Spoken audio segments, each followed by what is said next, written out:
Ang sulat ni Pablo sa mga taga-Kolosas. Unang kabanata.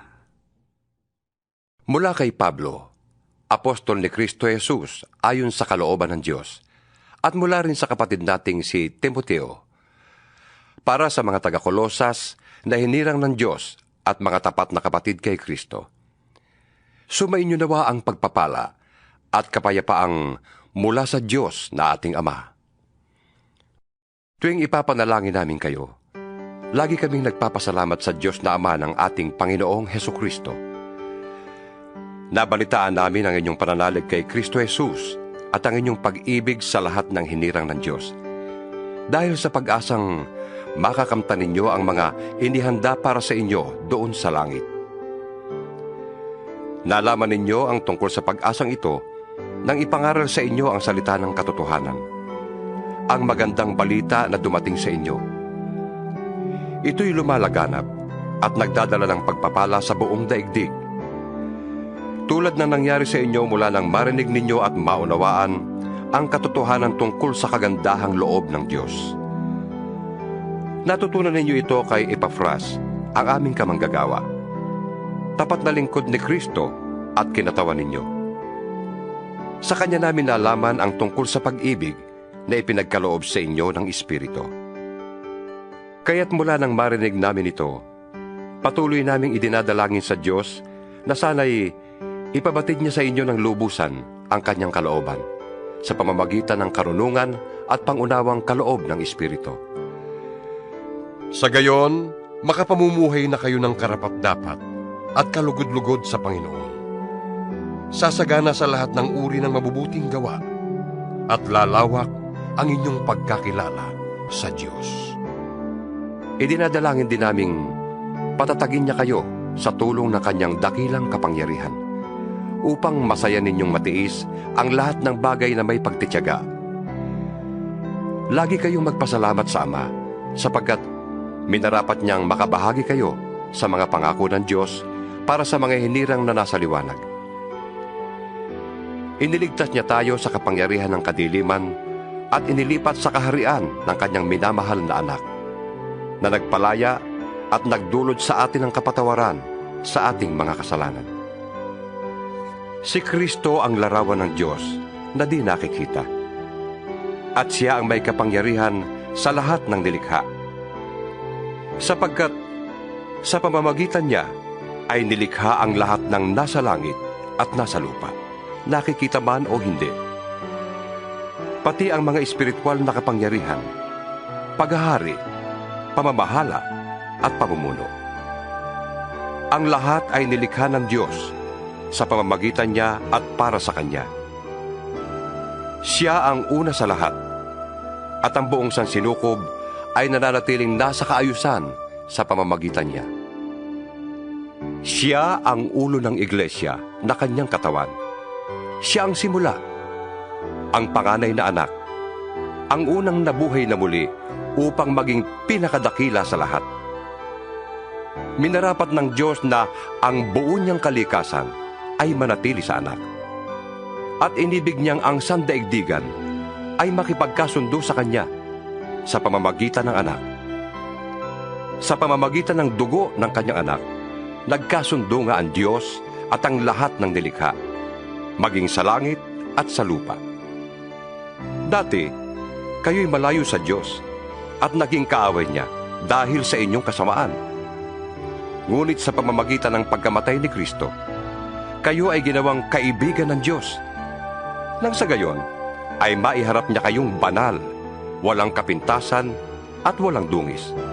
Subalit, kailangan ninyong manatiling tapat at matatag sa inyong pananampalataya at huwag bayaang mawala ang pag-asang dulot ng magandang balita na inyong narinig. Niloob ng Diyos na akong si Pablo ay maging tagapangaral ng magandang balitang ito na ipinahayag sa lahat ng tao sa buong daigdig.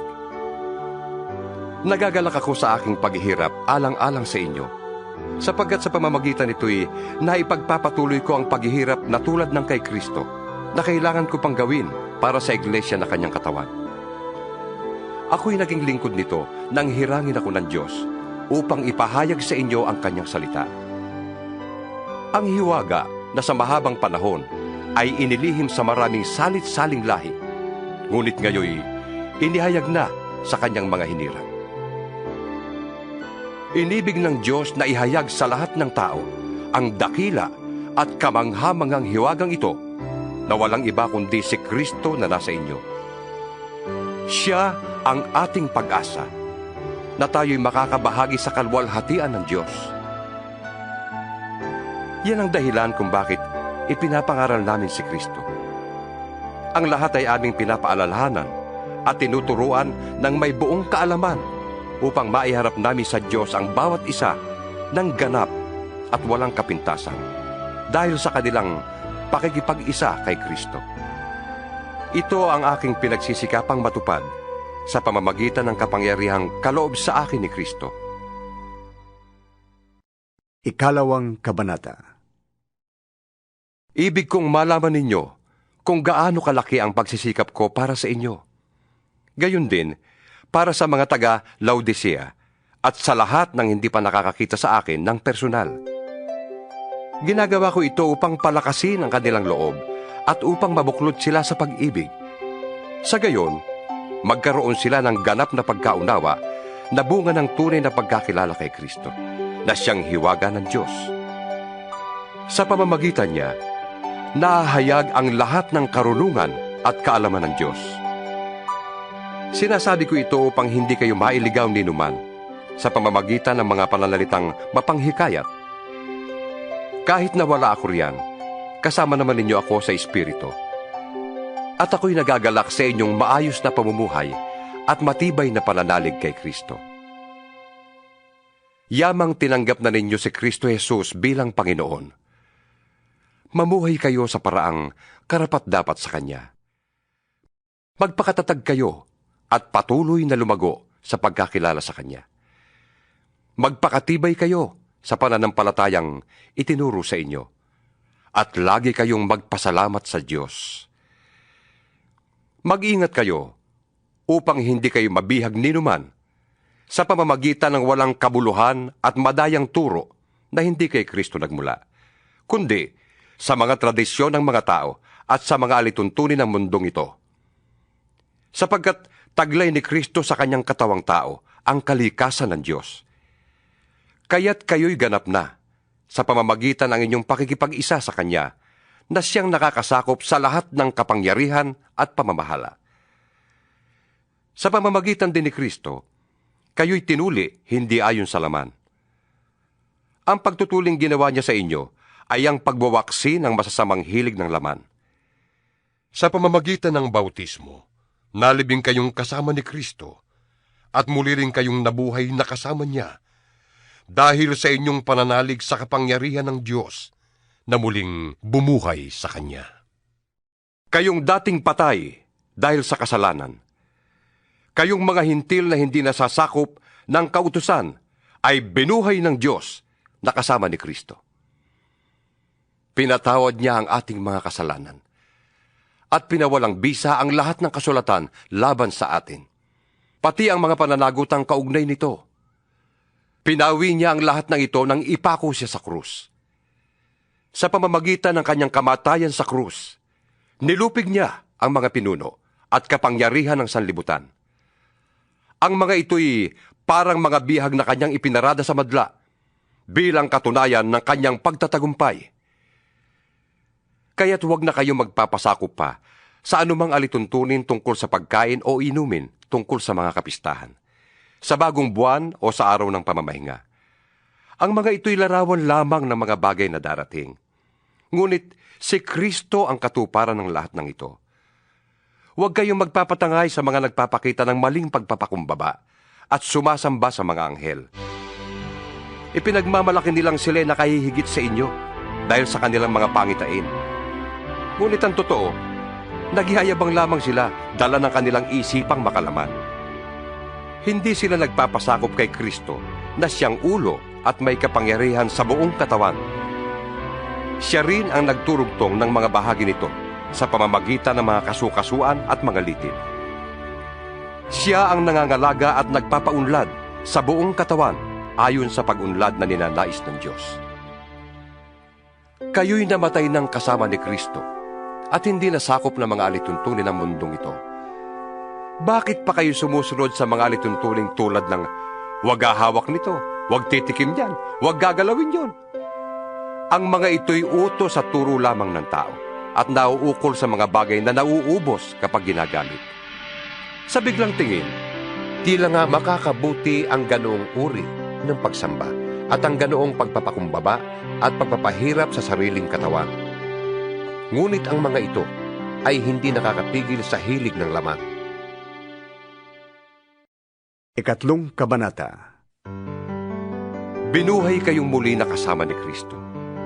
Kaya't ang pagtuunan ninyo ng isip ay ang mga bagay na nasa langit na kinaroroonan ni Kristo, na nakaupo sa kanan ng Diyos. Ang mga bagay na panlangit ang isaisip ninyo, hindi ang mga bagay na panlupa. Sapagkat namatay na kayo at ang inyong tunay na buhay ay natatago sa Diyos kasama ni Kristo. Si Kristo ang inyong buhay, at kapag siya nahayag na, mahahayag din kayong kasama niya at makakahati sa kanyang karangalan. Kaya't dapat nang mawala sa inyo ang mga pagnanasang makalaman, ang pakikiapid, kahalayan, mahalay na simbuyo ng damdamin, masasamang nasa, at ang kasakiman na isang uri ng pagsamba sa Diyos-Diyusan. Dahil sa mga ito, tatanggap ng parusa ng Diyos ang mga taong ayaw pasakop sa Kanya. Kayo ba na namuhay din ayon sa mga pitang yon nang kayo'y pinaghaharian pa ng mga ito? Ngunit ngayon, itakwin na ninyo ang lahat ng galit, poot at sama ng loob. Iwasan na ninyo ang panlalait at malaswang pananalita. Huwag kayong magsisinungaling sa isa't isa. Yamang hinubad na ninyo ang dati ninyong pagkatao, pati ang mga gawa nito. Isinuot ninyo ang bagong pagkatao na patuloy na nababago at nagiging kalarawan ng Diyos na lumikha sa inyo, upang lalo ninyo siyang makilala. Kaya't sa kalagayang ito, wala ng pagkakaiba ang Grego at ang Hudyo, ang tuli at ang dituli, ang barbaro at ang mabagis na tao, ang alipin at ang malaya. Si Kristo ang pinakamahalaga sa lahat, at siya'y nasa inyong lahat. Kaya nga, yamang kayo'y hinirang ng Diyos. Minamahal niya at pinili para sa Kanya. Dapat kayong maging mahabagin, mabait, mapagpakumbaba, mahinahon at mapagtiis. Magpasensya kayo sa isa't isa at magpatawad kayo kung may hinanakit kayo kanino man. Magpatawad kayo gaya ng pagpapatawad sa inyo ng Panginoon. At higit sa lahat, magmahalang kayo, sapagkat ang pag-ibig ang buklod ng ganap na pagkakaisa. Paghariin ninyo sa inyong puso ang kapayapaang kaloob ni Kristo, sapagkat yan ang dahilan kung bakit kayo tinawag sa iisang katawan. Magpasalamat kayong lagi. Ang salita ni Kristo ay hayaan ninyong lubusang manatili sa inyong puso. Turuan ninyo at paalalahanan ang isa't isa ng may buong karunungan. Buong puso kayong umawit ng mga salmo, mga himno, at mga awiting espiritual nang may pagpapasalamat sa Diyos. At anuman ang inyong sasabihin o gagawin, gawin ninyong lahat sa ngalan ng Panginoong Hesus, at sa pamamagitan niya'y magpasalamat kayo sa Diyos Ama. Mga babae, pasakop kayo sa inyong asawa, sapagkat yan ang kalooban ng Panginoon. Mga lalaki, ibigin ninyo ang inyong asawa, at huwag kayong maging malupit sa kanila. Mga anak, sundin ninyong lagi ang inyong mga magulang, sapagkat yan ang nakalulugod sa Panginoon.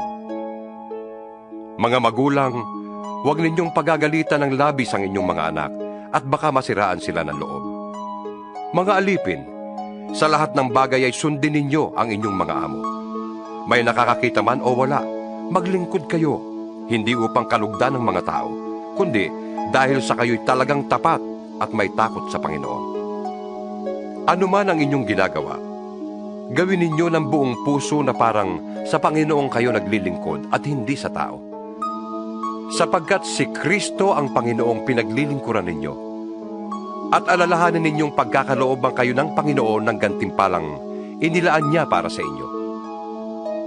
Ang makasalanan naman ay parurusahan niya sa kanilang kasalanan, sapagkat ang Diyos ay walang kinikilingan.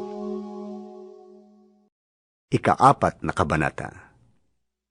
Mga amo, maging mabuti kayo at makatarungan sa mga naglilingkod sa inyo. Alalahanin ninyong kayo man ay may Panginoon sa langit. Maging matyaga kayo sa pananalangin. Laging handa at nagpapasalamat sa Diyos. Idalangin din ninyong sa tulong ng Diyos ay maipangaral namin ang kanyang salita at maipahayag ang hiwaga ni Kristo ang sanhi ng pagkakabilanggo ko ngayon. Ipanalangin ninyong maipahayag ko ito ng buong linaw, gaya ng nararapat. Maging matalino kayo sa pakikitungo sa mga hindi nananampalataya at samantalahin ninyo ang bawat pagkakataon. Sikapin ninyong laging maging kaaya-aya at kapakipakinabang ang inyong pananalita sa kanila. At matuto kayong sumagot ng tama sa sino mang nagtatanong. Si Tikiko ang magbabalita sa inyo tungkol sa kalagayan ko rito. Siya ay minamahal naming kapatid, tapat na lingkod at kamanggagawa sa Panginoon. Pinapunta ko siya riyan para malaman ninyo ang aming kalagayan. Nang sa gayon, ay lumakas ang inyong loob. Kasama niya ang tapat at minamahal nating kapatid na si Onesimo, na kasamahan ninyo. Sila ang magbabalita sa inyo ng lahat ng nangyari dito. Kinukumusta kayo ni Aristarco, na bilanggo rin kasama ko, at ni Marcos na pinsan ni Bernabe. Meron ng bilin sa inyo tungkol kay Marcos, na malugod nyo siyang tanggapin pagdating niya riyan. Kinukumusta rin kayo ni Jesus, na kilala rin sa pangalang Husto. Silang 3 lamang ang mga Kristiyanong Hudyo rito, na kasama ko sa pangangaral tungkol sa pag-aari ng Diyos. At sila'y malaking tulong sa akin. Kinukumusta rin kayo ng kababayan ninyong si Epapras, na lingkod ni Kristo Jesus. Lagi niyang idinadalangin ng buong taimtim na kayo'y maging matatag, ganap at lubos na masunurin sa kalooban ng Diyos. Saksi ako sa pagsisikap niya para sa inyo at sa mga nasa Laodicea at Hierapolis. Ipinapakumusta rin kayo ni Demas at ng minamahal nating manggagamot na si Lucas. Ikumusta ninyo ako sa mga kapatid sa Laodicea, gayon din kay Ninfas at sa iglesyang nagtitipon sa kanyang bahay.